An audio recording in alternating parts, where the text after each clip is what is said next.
Welcome. In front of me is a Redmi Note 14 Pro, and today I'll show you how we can insert SIM and SD card into this device.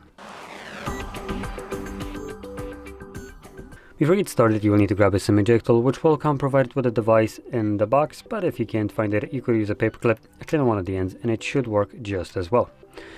Now, once you have either one of those, you can then pop out the tray, which will be located at the bottom of the device. Though for that, you need to take off a case. You can see it right here. So find the little insert area, which is near the corner, and you want to then push your pin in. And you can see that the tray pops out enough for you to pull it out. On the tray, on the top side, you will see SIM card spot. So you can just place one in here. And on the back side, you will have either SIM card or SD card spot. So depending on which one you want to use, you only are limited to one of them at the back. So I'm going to place SD card here. Now make sure you basically squeeze them in here. They should be clipped into place and lay flush on the tray, and they definitely should not be falling out of the tray if you flip it upside down.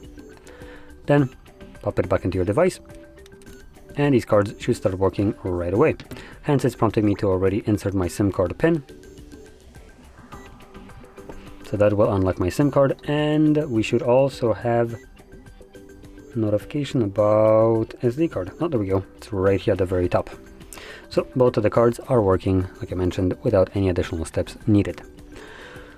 So if you found this very helpful, don't forget to hit like, subscribe, and thanks for watching.